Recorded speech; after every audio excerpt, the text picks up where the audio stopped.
తెలంగాణలో ఎవడో అంట అభిమాని అంట నాకు ఒంట్లో బాగాలేదు అన్నయ్య అంటే వచ్చనా తమ్ముడు అని వెళ్ళిపోతున్నాడు. రాజకీయాల్లో విమర్శలు సహజం. అధికార ప్రతిపక్షాలు ఒకరినొకరు విమర్శించుకోవడం మనకు కొత్తేమీ కాదు. కానీ ఒక పసిప్రాణం దీర్ఘకాలిక వ్యాధితో పోరాడుతున్న ఒక కుర్రాడి ఆరోగ్యం మీద కూడా వెటకారమడే స్థాయికి మన రాజకీయాలు దిగజారిపోయాయి. అన్నయ్య నేను బతకాలి అని అనారోగ్యంతో బాధపడుతున్న ఒక సామాన్య బాలుడు అడిగితే ధైర్యంగా ఉండు నేను వస్తున్నా తమ్ముడు అని ఒక నాయకుడు ఆప్యాయంగా ఇంటికి వెళితే, అందులో కూడా కుతంత్రం వెతుక్కునే పేరుని నాని లాంటి వాళ్ళు నాయకులు ఉన్నారంటే ఇంకా అలాంటి వ్యక్తి గురించి మనం ఏం మాట్లాడతాం? ఇది పార్టీల మధ్య పంచాయతీ కాదు, ఒక మనిషికి మరొక మనిషికి మధ్యన ఉండే మానవత్వానికి సంబంధించినది. ఆంధ్రప్రదేశ్ ఉప ముఖ్యమంత్రిగా పవన్ కళ్యాణ్ గారు ఎన్నో బాధ్యతలు, ఎంతో బిజీ షెడ్యూల్. కానీ తెలంగాణలో నిరంజన్ అనే ఒక కుర్రాడు దీర్ఘకాలిక వ్యాధితో మంచాన పడి కనీసం లేవలేని స్థితిలో పవన్ కళ్యాణ్ అన్నయ్య వస్తే బాగుండు, అన్నయ్యని చూడాలని ఉందని తన ఆఖరి కోరికగా అడిగితే పవన్ కళ్యాణ్ గారు తన పనులన్నీ పక్కన పెట్టి మరి ఆ పిల్లాడి ఇంటికి వెళ్ళారు. మంచం మీద ఉన్న ఆ కుర్రాడిని అక్కున చేర్చుకున్నారు. ఆ తల్లిదండ్రులకు ధైర్యం చెప్పారు. ₹1,00,000 ఆర్థిక సాయం కూడా చేశారు.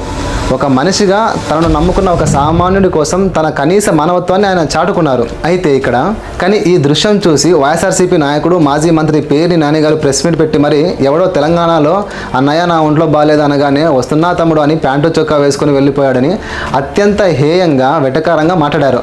అంతేకాదు చావు బతుకుల్లో ఉన్న ఆ పిల్లాడిని ఉద్దేశించి వాడు వీడు అంటూ అత్యంత నీచమైన పదజాలం కూడా పేర్ని నాని గారు వాడారు.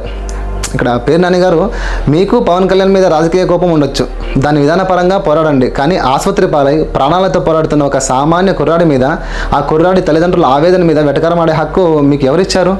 వాడు వీడు అని ఏకవచనంతో సంబంధించడానికి ఆ కుర్రాడు మీ రాజకీయ ప్రత్యర్థ? ఆ పిల్లాడి కన్నీళ్ళు మీకు రాజకీయ చదరంగంలో పావులాగా కనిపిస్తున్నాయా? ఇన్ని లోతుగా విశ్లేషించి అర్థం చేసుకుంటే ఇక్కడ అర్థమయ్యే ఒక విషయం, రాజకీయం అంటే కేవలం ఓట్లు, బూతులు, వ్యక్తిగత దూషణలు మాత్రమే అని పేర్ని నాని ఇలాంటి నాయకులు బలంగా ఫిక్స్ అయిపోయారు. వారికి బంధాలు, ఎమోషన్స్, మానవత్వం లాంటివి ఏ కోసైనా కూడా కనపడవు. ఒక నాయకుడు జనం మధ్యలోకి వెళ్ళి ఒక సామాన్య అభిమాని కష్టం తీరిస్తే అది చూసి తట్టుకోలేని ఒక సైకలాజికల్ ఫ్రస్ట్రేషన్ ఇది. నిజంగా చెప్పండి, ఇది ఒక సైకలాజికల్ ఫ్రస్ట్రేషన్.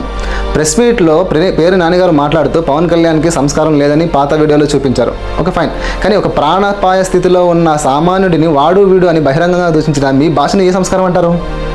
రాజకీయాల్లో ఎవరికైనా పదవులు పొందొచ్చు, రావచ్చు, పోవచ్చు. కానీ హుందాతనం కోల్పోతే ఆ నాయకుడికి సమాజంలో ఎప్పటికీ గౌరవం దక్కదు.